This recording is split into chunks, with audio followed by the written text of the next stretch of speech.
আমি আমার কথা বলি আপনাদেরকে, আমি কোনো সময় আমার মাকে বলি নাই, অন্যদেরকে দূর কথা, আমার মাকে বলি না যে মা আমার ভাত পাতিল থেকে ভাত নিয়ে যান, ভাত বাড়ি দেন, খাইও, আর ভোক লাগছে, আমার ভোক লাগছে, আমি পাতিল আছে আল্লাহর রহমত রান্না দিয়ে থাকে আছে, নিজে নিয়ে খেয়ে ফেলি, মারাই তো কষ্ট দেওয়ার দরকার নেই। আবার আপনার ভাবি আপনাকে দিতে হবে খাবার, এটা কেমন কথা? ভাবি খাবার দিতে হবে কেন? আচ্ছা, তারপরেও দেখেন শরীয়ত কিন্তু কঠিন করে নেই, শরীয়ত কঠিন করে। নেক আমল কাকে বলে? নেক আমল কাকে বলে একজন বলবেন? নেক আমল কাকে বলে? ভালো আমল কি? হ্যাঁ, নেক আমল নামাজ, হ্যাঁ, আর রোজা, যাকাত, আর হ্যাঁ হ্যাঁ কোরআন তিলাওয়াত, আর সহযোগিতা করার। আচ্ছা, মানে যাই বলা হচ্ছে সব হলো করণীয়, মানে যেটা যেটা করা দরকার ওই তালিকায় পেশ করছে সবাই, তাই না? নেক আমল হলো করণীয়টা করা, বর্জনীয়টা বর্জন করা, দুইটা মিলে নেক আমল। যেগুলো করার ওগুলো করতে হবে, যেগুলো ছাড়ার ওগুলো ছাড়তে হবে, তাহলে নেক আমল হলো।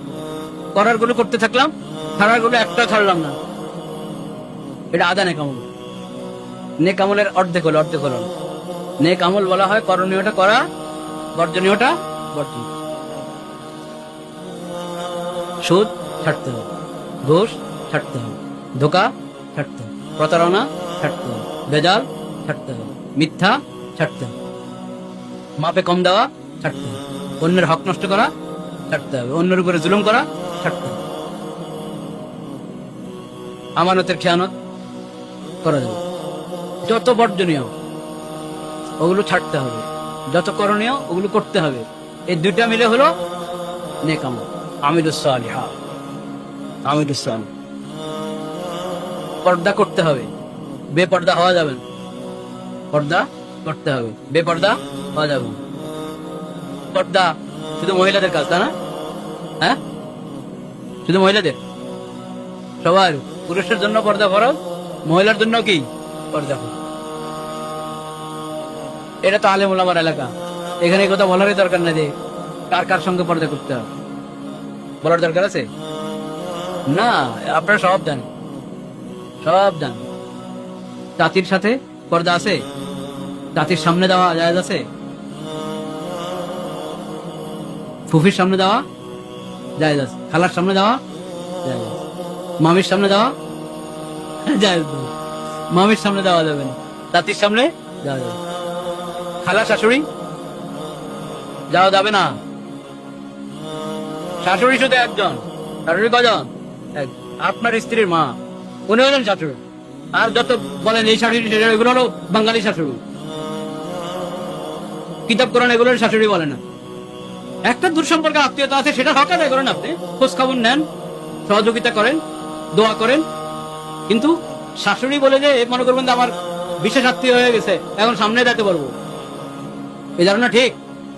খালা শাশুড়ি, মামি শাশুড়ি, চাচি শাশুড়ি, ফুফি শাশুড়ি, আরো কত শাশুড়ি দুনিয়াতে আছে, কোন শাশুড়ি শাশুড়ি না। পর্দার দিক থেকে কোন শাশুড়ি কিনা শাশুড়ি না, সবার সঙ্গে পর্দা করতে হবে। এরকম ভাবে আপনার স্ত্রীর জন্য শ্বশুরকে, শুধু আপনার বাপ, আপনার বাপ হলো শ্বশুর, আপনার চাচা ওনার চাচা শ্বশুর, আপনার খালু ওনার খালু শ্বশুর। বলেন আমাদের দেশে সবই শ্বশুর, বিশাল তালিকা শ্বশুরের, কিন্তু ওই তালিকা কোনো দাম নেই, পর্দার ক্ষেত্রে কোনো কি নেই। চাচা শ্বশুরের সামনে দেওয়া যাবে না, খালা শাশুড়, খালু শাশুড়ের শ্বশুরের সামনে দেওয়া যাবে না, মামা শ্বশুরের সামনে দেওয়া যাবে না, ফুফা শ্বশুর মানে আপনার স্ত্রীর ফুফা, ওনার সামনেও দেওয়া যাবে। দেওয়ার স্ত্রীর জন্য, আপনার স্ত্রীর জন্য বাসুর বলেন আর দেওয়ার বলেন, এসব হলো হাদিসের ভাষায় হলো আল হামু, আল হামু। হাদিস শরীফে রাসূল করিম সাল্লাল্লাহু আলাইহি ওয়াসাল্লাম বলেছেন আল হামু আল মাউতু, আল হামু আল মাউতু। যে তোমার স্বামীর দিক থেকে যারা তোমার আত্মীয়, মানে তার ভাই, তার বড় ভাই, তার ছোট ভাই, সে বড় ভাই হলে সবই তো তার ছোট হবে, সে ছোট হলে তার সব বাকি সবাই কি তার বড়। তোমার স্বামীর আপন ভাইরা কেউ তোমার স্ত্রীর জন্য কিনা মাহরম না, তাহলে তোমার ভাইয়ের চাচাতো ভাই যারা, তোমার ভাইয়ের খালাতো ভাই যারা, তোমার ভাইয়ের মামাতো ভাই, ফুফাতো ভাই, হ্যাঁ, চাচাতো বললো তো হয় না, তো দুইটা চাচাতো জ্যাঠাতো, কেউ আপনার স্ত্রীর জন্য কিনা মাহরম। সবাই আলহামু, সবাই কি আলহামু হাদিসের ভাষায়। তোমার স্বামীর মাধ্যমে তার যত ছোট বড় ভাই আত্মীয় হয়েছে তোমার, এরা পর্দার আত্মীয় না, এরা, এদের সঙ্গে পর্দা করা কি ফরজ, পর্দা করা ফরজ। এদেরকে মৃত্যুর মতো ভয় করো। কিসের মতো? আলহামু আল মৌতু।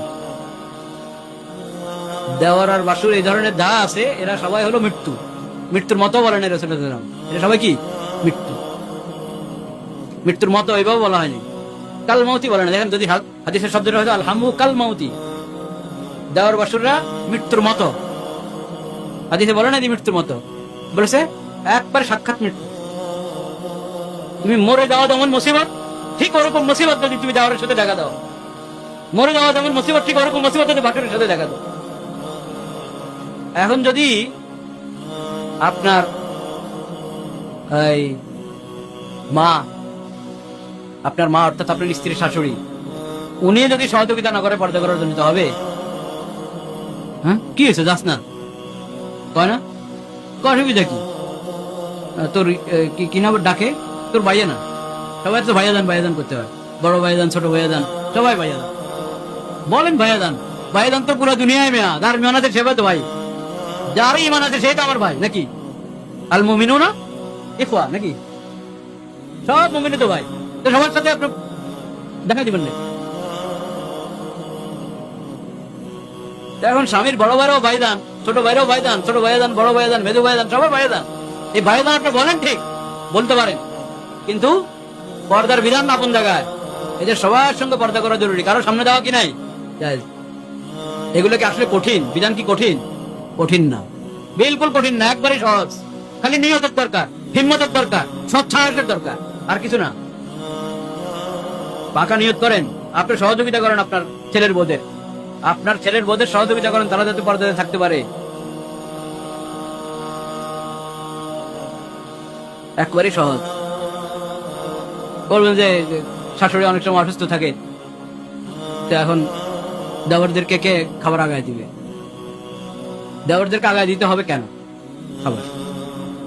আমি আমার কথা বলি আপনাদেরকে, আমি কোনো সময় আমার মাকে বলি নাই, অন্যদেরকে দূর কথা, আমার মাকে বলি না যে মা আমার ভাত পাতিল থেকে ভাত নিয়ে যান, ভাত বাড়ি দেন, খাইও, আর ভোক লাগছে, আমার ভোক লাগছে, আমি পাতিল আছে, আল্লাহর রহমত রান্না দিয়ে থাকে আছে, নিজে নিয়ে খেয়ে ফেলি, মারাই তো কষ্ট দেওয়ার দরকার নেই।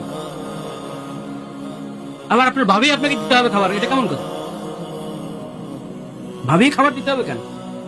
আচ্ছা, তারপরেও দেখেন শরীয়ত কিন্তু কঠিন করে নেই, শরীয়ত কঠিন করে না। আমি না বললাম যে দেওয়ার দরকার, কথা ঠিক, যৌক্তিক কথা, কিন্তু এরপরও সবার কি আর একরকম হয়নি। অনেকে চায় যে না নিজে নিয়ে খেতে পারবে না, ওর দেওয়া হোক। এখন ওর মা আপনার অসুস্থ, দিতে পারছে না, তো ঘরে ভাবি আছে, ভাবি দিবে, তো ঠিক আছে ভাবি দেখ, ভাবি খাবার প্রস্তুত করে, দস্তরখান প্রস্তুত করে রান্না করে চলে যাক, আরেক কামরায় ওর কামরায় ঢুকে যাক, প্রস্তুত করে দস্তরখান দিয়ে গেছে, সে সরে গেল, বাস তুমি যাও সালাম দিয়ে আওয়াজ করে সামনে যাও, দস্তরখান প্রস্তুত, তুমি খাও। আচ্ছা, আরেকটা আছে আতিনার কামরা, সামনের কামরায় বসে খাবা, তো মাঝের দরজাতে পর্দা লাগানো আছে, তো ঠেলে ঠেলে বাসনগুলো দাও ওদিকে, পর্দার আড়াল থেকে বাসন পেলা দিয়ে দাও ওদিকে, সে ওদিকে বসে খাবে। মানে ইচ্ছা করলে সবাই সহজ, শুধু নিয়তের দরকার। এই যে পর্দার বিধানকে কেন যে এত হালকা মনে করি আমরা অনেকে, নিশ্চয়ই এলাকা হবে না এরকম, কারণ এটা তো দেখি সব দিকে কত মাদ্রাসা, মাশাআল্লাহ, আলেম আমাদের দেশ, নিশ্চয় এখানের মাস্তুরাত পর্দা লঙ্ঘন করেন না, পর্দা করে চলেন, এবং সবাই পুরুষরা সহযোগিতা করে থাকেন, এরকমই হবে ইনশাআল্লাহ। আল্লাহ তাআলা সবাইকে তৌফিক দান করুন।